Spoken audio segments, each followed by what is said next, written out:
Series LCR के इस प्रयोग में अपने को लिखने का जो तरीका वो ये आगे की स्लाइड में बताया हुआ है। उद्देश्य यहाँ पर आपको लिखना है श्रेणीबद्ध LCR परिपथ में अनुनाद का अध्ययन करना तथा परिपथ का विशेषता गुणांक ज्ञात करना। उपकरण लिखने आपको।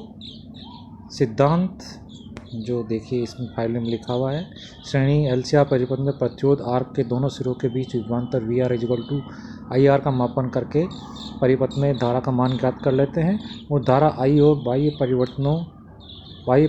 परिवर्तित विद्युत बल की आवृत्ति के बीच ग्राफ खींचते हैं। वक्र में वह आवृत्ति जिस पर धारा का मान मैक्सिमम मिलता है वो रेजोनेंस फ्रिक्वेंसी ω/R या FR कहलाती है।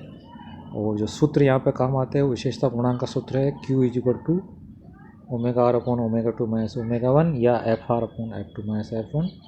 ω2 और ω1 यहाँ पर हाफ पावर फ्रिक्वेंसी है, अर्ध शक्ति आवृत्ति है, जिनको ज्ञात करने का तरीका मैं आगे बताऊंगा आपको।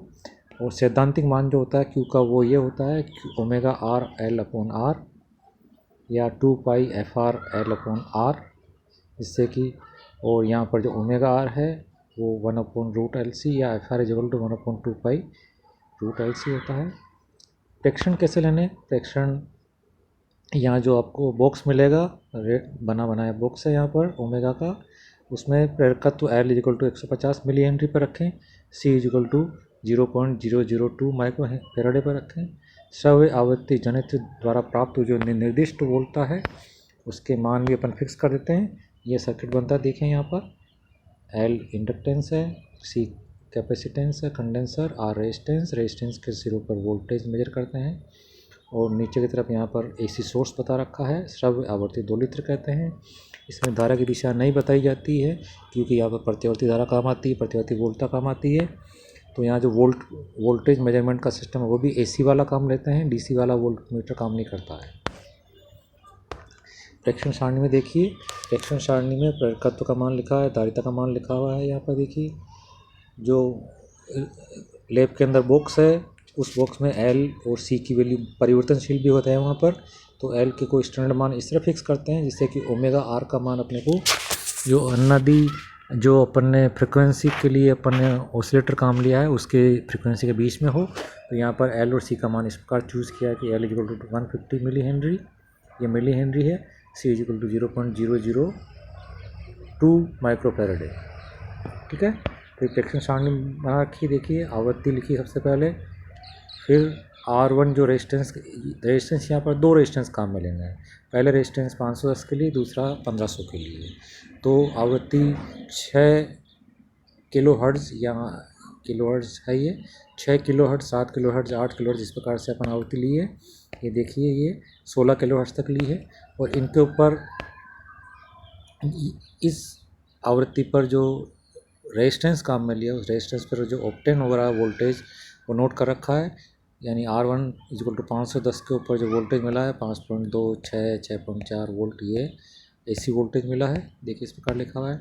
तो इस AC वोल्टेज को कॉरस्पॉन्डिंग करंट अपन कैलकुलेट कर लेंगे R1 का डिवीजन करके।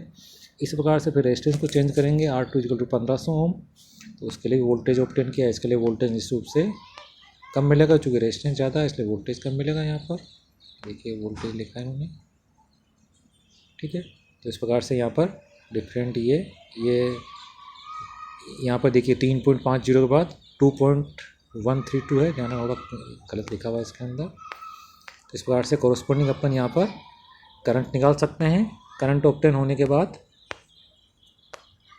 कैलकुलेशन करनी है। तो अनुनादी आवृत्ति का सैद्धांतिक मान जो पहले सूत्र लिखा अपन ने FR = 1/2π√LC से फाइंड आउट कर लेंगे, वैल्यू सब्सिट्यूट करके सोल्व करेंगे तो ये आएगा 9.19 किलोहर्ट्ज़, इस थ्योरेटिकल वैल्यू है। तो यानी इस फ्रिक्वेंसी पर अपने को जब कर्व खींचेंगे आवृत्ति और करंट में तो मैक्सिमम मिलना चाहिए दोनों ही रेजिस्टेंस वाले केस में। और विशेषता गुणांक का सैद्धांतिक मान है Q = 2πFR/R है, ये स्क्वायर नहीं है यहाँ पर। तो पहले R1 = 510 के लिए भी कैलकुलेट कर रखा, देखिए 11.31 आया हुआ है। R2 का मान 1500 ओम कर दें तो इसके लिए निश्चित रूप से कम आएगा, 3.84 आएगा। इस पर कैलकुलेट कर रखा, आप कैलकुलेशन करके देखना, स्क्वायर नहीं है, इस प्रॉब्लम में ध्यान रखना है यहाँ पर। और दोनों में कर्व खींचेंगे तो स्केल लेकर, स्केल लिखी हुई देखिए ऊपर,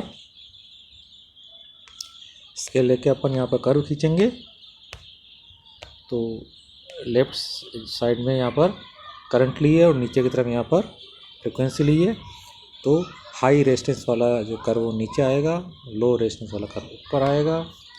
इन कर्व से अपन यहाँ पर F1 F2 फाइंड आउट करेंगे। इसमें इन्होंने नहीं किया है, जिसकी भी फाइल हमने यूज़ की उसमें F1 F2 को यूज़ नहीं किया है। तो उन F1 F2 को फाइंड आउट कैसे करेंगे, देखिए जैसे ये ऊपर वाला जो कर्व है लो आर वाला, तो यहाँ पर जिस फ्रिक्वेंसी पर मैक्सिमा आ रहा है, तो यानी मैक्सिमा की जो वोल्टेज है उस वोल्टेज के अंदर √2 का डिवीजन करेंगे। जैसे माना कि यहाँ पर 4 वोल्ट मैक्सिमा आ रही है, तो 4 एम्पियर करंट मैक्सिमम आ रही है, तो 4 के अंदर √2 का डिवीजन करेंगे, तो जो वैल्यू आएगी उस वैल्यू कोरस्पोंडिंग यहाँ हॉरिजॉन्टल लाइन खींचेंगे।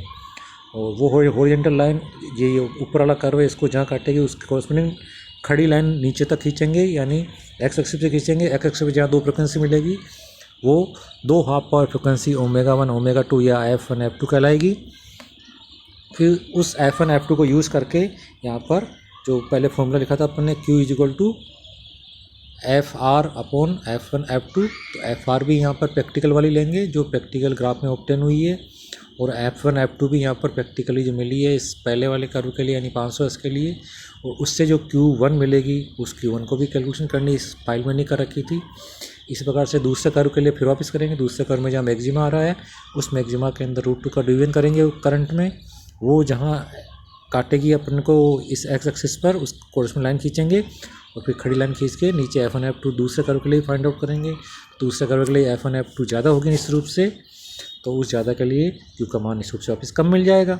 ठीक है, क्योंकि FR कॉमन है, FR तो ऊपर न्यूमरेटर में आ रही है, F1 F2 डिनोमिनेटर में आ रही है। इस प्रकार से दूसरे के लिए Q का मान कम मिल जाएगा। इस प्रकार से अपने को थ्योरेटिकल और प्रैक्टिकली 2 Q1 Q2 मिल जाएंगे दोनों रेजिस्टेंस के लिए। तो रिजल्ट लिखना है, रिजल्ट यहाँ लिखा हुआ है, तो इस रिजल्ट के अंदर थ्योरेटिकल Q इन्होंने लिखी हुई है, प्रैक्टिकल Q भी यहाँ लिखना है इसके आगे। तो अनाद आवृत्ति और के भिन्न भिन्न प्रतिरोधों के लिए विशेषता पूर्णांक और सैद्धांतिक प्रायोगिक मान में लगभग समानता रहती है, ये परिणाम लिखा जाएगा। फिर आगे सावधानी लिखनी है। इसके अलावा इसके साथ साथ आपको वाइवा भी तैयार करना है, यानी इस कुछ फाइल को जब चेक कराएंगे तो इस प्रैक्टिकल के बारे में आपको वाइवा भी तैयार करना। किताब में के अंदर पीछे बहुत सारे क्वेश्चन दे रखे हैं। इसके अलावा आपको सामान्य जानकारी भी होनी चाहिए कि जो रेजिस्टेंस काम में लिया, जो कंडेंसर काम लिया, इनमें फेज़ आगे किसका होता है, पीछे किसका होता है, परिणामी इम्पीडेंस के क्या होते हैं, इनके अलग अलग इम्पीडेंस क्या होता है, कई तरह के क्वेश्चन बनते हैं, उनको भी आपको स्टडी करना है। Okay, bye.